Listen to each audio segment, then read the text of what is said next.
কাজ শেষ পর্যায়ে, চলছে সাজসজ্জা। এ নিয়ে আরও জানাতে যুক্ত হচ্ছেন গুলজার আহমেদ। গুলজার, পূজাকে ঘিরে ১ টাকার বাজারে ক্রেতাদের কেমন ভিড় দেখছেন জানাবেন।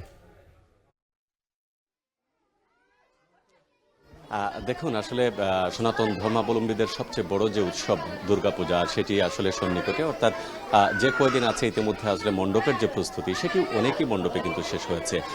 সিলেটে এবার সর্বমোট ৬৬৮টি জায়গায় পূজা হচ্ছে এবং এর পাশাপাশি মহানগর এবং জেলাসহ যে সকল পূজা মণ্ডপ রয়েছে, ইতিমধ্যে আমরা দেখছি প্রতিমার যে সাজ বা প্রতিমার যে প্রস্তুতি, সেটি ইতিমধ্যে শেষ হয়েছে। এর মধ্যে এই পূজাকে ঘিরে তাদের যে সম্প্রদায়ের মানুষজন নানান উদ্যোগ কিন্তু নিয়েছেন।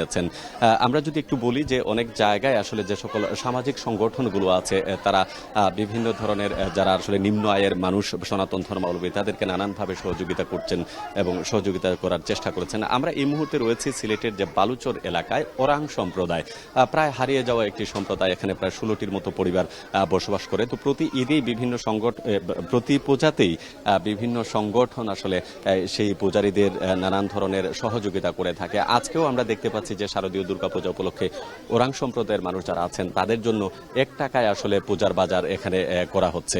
এবং 1 টাকায় পূজার বাজারের মধ্যে আমরা দেখেছি যে ধুতি আছে, শাড়ি আছে, বাচ্চাদের পোশাক আছে এবং যারা স্কুল শিক্ষার্থী তাদের জন্য কিন্তু বিশেষ ব্যবস্থা রাখা হয়েছে। তাদের স্কুলের শিক্ষা সামগ্রী বিতরণ সহ নানান কার্যক্রম। এখানে কিছু সাধারণ মানুষ যারা আছেন আসলে বিভিন্ন সহযোগিতা করে থাকেন। প্রতি বছর তারা এই পূজা উপলক্ষে আসলে বিভিন্ন জায়গায়, বিশেষ করে নিম্ন আয়ের মানুষ যারা আছেন, চা শ্রমিক, বিভিন্ন উপজাতি সম্প্রদায়, তাদের মধ্যে আসলে এই সহযোগিতাটা করে থাকেন। অর্থাৎ 1 টাকায় যে পূজার সামগ্রী দেয়া, সেটি সাধারণ মানুষ যারা সনাতন ধর্মাবলম্বী আছেন তাদের কাছে আসলে পৌঁছে দেয় তাদের মূল লক্ষ্য।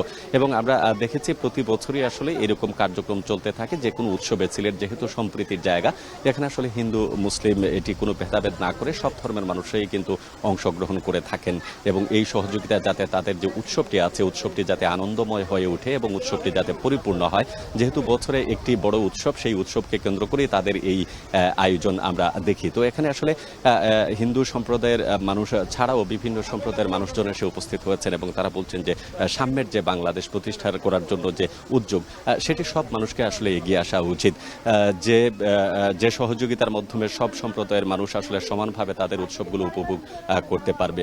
তো এইভাবে আসলে সিলেটের প্রত্যেকটি জায়গায় নানানভাবে নানান আয়োজন চলছে এবং দুর্গাপূজা নিয়ে তাদের যে প্রস্তুতি, সেটি আসলে চোখে পড়ার মতো। পাশাপাশি আমরা দেখেছি আইনশৃঙ্খলা বাহিনী সহ জেলা প্রশাসনের পক্ষ থেকে সর্বোচ্চ নিরাপত্তা ব্যবস্থা এবং স্বাভাবিকভাবে যাতে এই সম্প্রদায়ের মানুষজন তাদের ধর্মীয় উৎসবটি পালন করতে পারেন, এই ধরনের প্রস্তুতি কিন্তু মূলত পরিলক্ষিত হচ্ছে। তো স্যার, এই ছিল আমার কাছে সিলেট থেকে দুর্গাপূজা সম্পর্কিত সর্বশেষ তথ্য।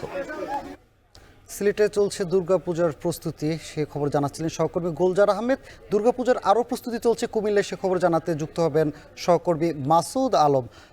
মাসুদ, পূজার প্রস্তুতি কেমন দেখছেন, আর মণ্ডপের নিরাপত্তা ব্যবস্থা আইন শৃঙ্খলা বাহিনী কী ধরনের ব্যবস্থা নিয়েছে সেটাও জানাবেন।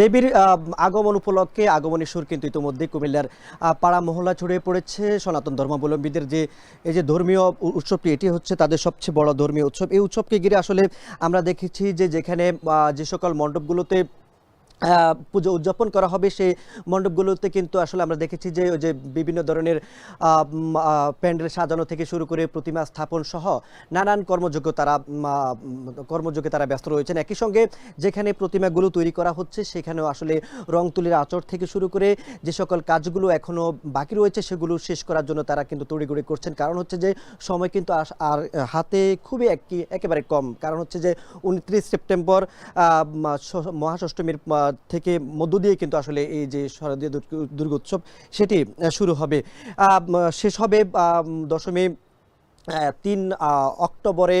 সেটি বিসর্জনের মধ্য দিয়ে আসলে শেষ হবে এই বড় ধর্মীয় উৎসব। সনাতন ধর্মাবলম্বীরা ইতিমধ্যে আমরা দেখেছি যে আসলে তারা বিভিন্নভাবে তাদেরকে সাজিয়ে গুছিয়ে নেওয়ার চেষ্টা করছেন। একই সঙ্গে আমরা দেখছি যে আমরা যেখানে রয়েছি কুমিল্লা নগরীর রাজরাজেশ্বরী কালী মন্দির, এখানে বিপুল সংখ্যক প্রতিমা তৈরি করা হচ্ছে। এখানে শেষ পর্যায়ে এসে দেখছি আমরা আসলে রং তুলির আঁচড়টাই কিন্তু বাকি রয়েছে, আর বাকি যে কাজগুলো রয়েছে সেগুলো ইতিমধ্যেই শেষ হয়েছে। তারা বলছেন যে সপ্তাহ খানিকের মধ্যে আসলে তারা শেষ করতে পারবেন, কারণ হাতে আর মাত্র রয়েছে 9 দিন পরে আসলে এই যে শারদীয় দুর্গোৎসব সেটি শেষ শুরু হবে। একই সঙ্গে আমরা আসলে এবারে যে শারদীয় দুর্গোৎসব এখানে প্রায় 812টি মণ্ডপে কিন্তু এই উৎসব পালিত হবে। গত বছরের তুলনায় কিন্তু এই বছর কুমিল্লায় প্রায় 64টি মণ্ডপ বেড়েছে। এই সকল মণ্ডপগুলোতে আসলে নিরাপত্তা নিশ্চিত করার জন্য জেলা প্রশাসনের পক্ষ থেকেও আসলে বিভিন্ন ধরনের ব্যবস্থা নেওয়া হয়েছে। একই সঙ্গে আমরা পুলিশের সঙ্গে কথা বলেছি, র্যাবের সঙ্গে কথা বলেছি, একই সঙ্গে যারা পূজা মণ্ডপের যারা কর্মকর্তা রয়েছেন, বিশেষ করে মণ্ডপের কমিটি এবং জেলা কমিটি, তাদের সঙ্গে কথা বলেছি। তারা বলছেন যে কুমিল্লা একটা আসলে সম্প্রীতির শহর, এখানে প্রতি বছর আসলে ঢাকঢোল পিটিয়ে এবং উৎসব মুখর পরিবেশে, আনন্দঘন পরিবেশে কিন্তু পূজা উদযাপন হয়ে থাকে। এবারও তার ব্যতিক্রম ঘটবে না। এবারও আসলে একটি আনন্দঘন পরিবেশে পূজা মণ্ডপে, প্রত্যেকটি পূজা মণ্ডপে আসলে পূজা উদযাপন তারা করবেন। কুমিল্লা নগর ছাড়াও লাকসাম, চান্দিনা সহ যে সকল 17 উপজেলায় আসলে পূজা মণ্ডপের যে প্রস্তুতি সেটি সেরে নিচ্ছেন সনাতন ধর্মাবলম্বীরা। একই সঙ্গে আমরা দেখেছি যে গতকালকে র্যাবের পক্ষ থেকে বিভিন্ন মণ্ডপে তারা গিয়েছেন এবং সেখানে নিরাপত্তার আশ্বাস দিয়েছেন। পুলিশ প্রশাসন সাংবাদিকদের সাথে কথা বলেছে, তারা বলছেন যে সাদা পোশাক থেকে শুরু করে মোবাইল কোর্ট সহ নানানভাবে কিন্তু তারা নিরাপত্তার চাদরে ঢেকে দেবেন। একই সঙ্গে জেলা প্রশাসক আসলে তারা বলছেন যে প্রত্যেকটি পূজা মণ্ডপের কমিটির সঙ্গে তারা বসছেন এবং যাতে করে কোনো ধরনের বিশৃঙ্খলা তৈরি না হয়, বা যদিও হয়েও বিশৃঙ্খলা যদি তৈরি হয়েও থাকে সে তাদের বিরুদ্ধে দ্রুত ব্যবস্থা নেওয়ার জন্য আসলে পুলিশ প্রশাসনের সাথে তারা সার্বক্ষণিক সমন্বয় করছেন এবং পূজা মণ্ডপের যারা কমিটি রয়েছেন তাদের সাথে সমন্বয় করে যাচ্ছেন। তো এই ছিল সবশেষ কুমিল্লা থেকে।